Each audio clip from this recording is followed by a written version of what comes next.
Olha só essa história. É sobre uma aposta que não só mexeu com a política mundial, mas que também virou o mundo das finanças de cabeça para baixo. E de um jeito que ninguém esperava. Pensa bem, dá para ganhar dinheiro com a queda de um presidente?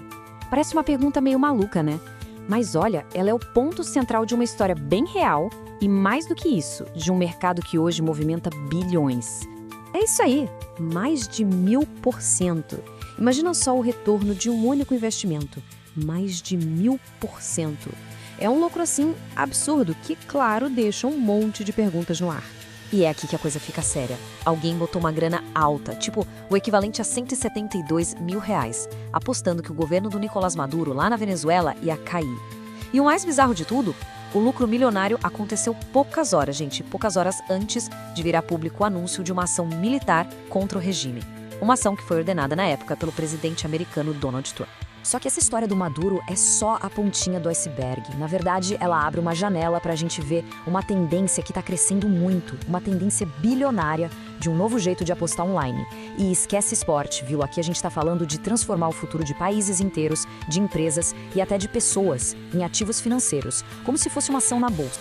E o que impressiona mesmo é a variedade de coisas que estão em jogo. Dá para apostar em praticamente tudo. Sério.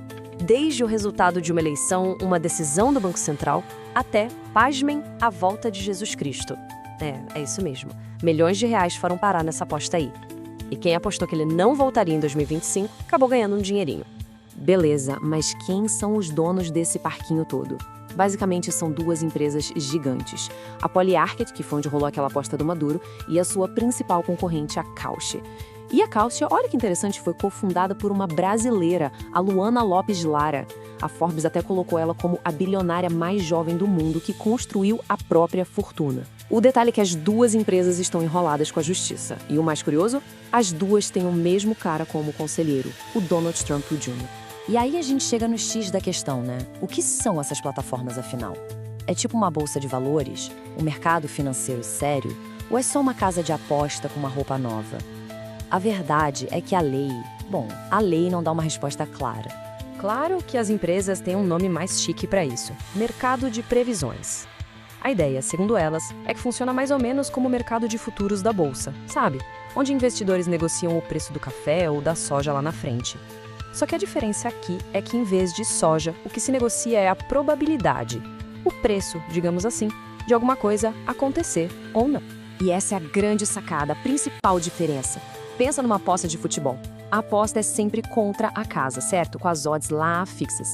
Já nesses mercados de previsão, não. A negociação é direta entre as pessoas, entre os usuários. Os preços desses contratos de eventos sobem e descem o tempo todo, dependendo de quanta gente está comprando ou vendendo, igualzinho a uma ação na bolsa. E é exatamente esse o argumento que as empresas usam na justiça. A defesa delas é basicamente essa: olha, a gente não aposta contra ninguém, a gente só oferece o espaço, a plataforma, para que as pessoas negociem umas com as outras. Somos só o intermediário da história. E esse argumento aí tem um efeito bem prático.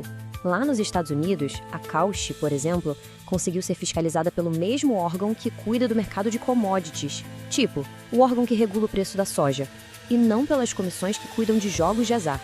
E é justamente essa classificação aí, se é commodity ou se é jogo, que tá dando maior rolo na justiça.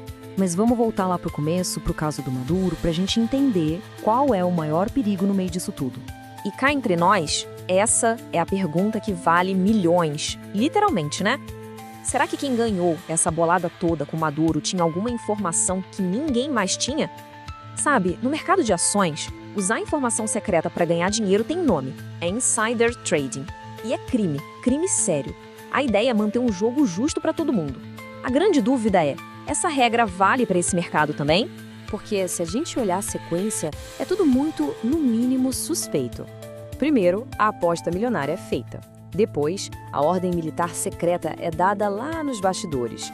E logo em seguida, o lucro de mais de 1000% aparece na conta. A desconfiança ficou tão grande que um político lá nos Estados Unidos chegou a propor uma lei para proibir qualquer funcionário do governo de entrar nesse tipo de aposta.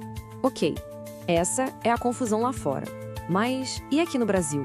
Como é que fica a situação desses mercados de previsão por aqui? Então, a lei que a gente tem hoje, que regulamentou as bets, é bem direto ao ponto. Ela foi feita pensando em apostas de eventos reais de temática esportiva, ou seja, basicamente futebol e outros esportes. E o próprio governo confirma isso. O Ministério da Fazenda já se pronunciou dizendo que a lei atual não foi feita de jeito nenhum para cobrir esses mercados de previsão sobre política, sobre coisas sociais. Em outras palavras, por aqui, esse tipo de aposta opera numa área totalmente cinzenta, sabe? Um verdadeiro limbo jurídico. E no final, a gente volta para aquela pergunta inicial. Afinal, o que é isso? É uma ferramenta super inovadora que usa a inteligência de todo mundo para tentar prever o futuro? Ou é só um cassino global com uma cara mais moderna, mas sem regra nenhuma? A resposta para isso, bom, parece que ela ainda não existe. A história ainda está sendo escrita.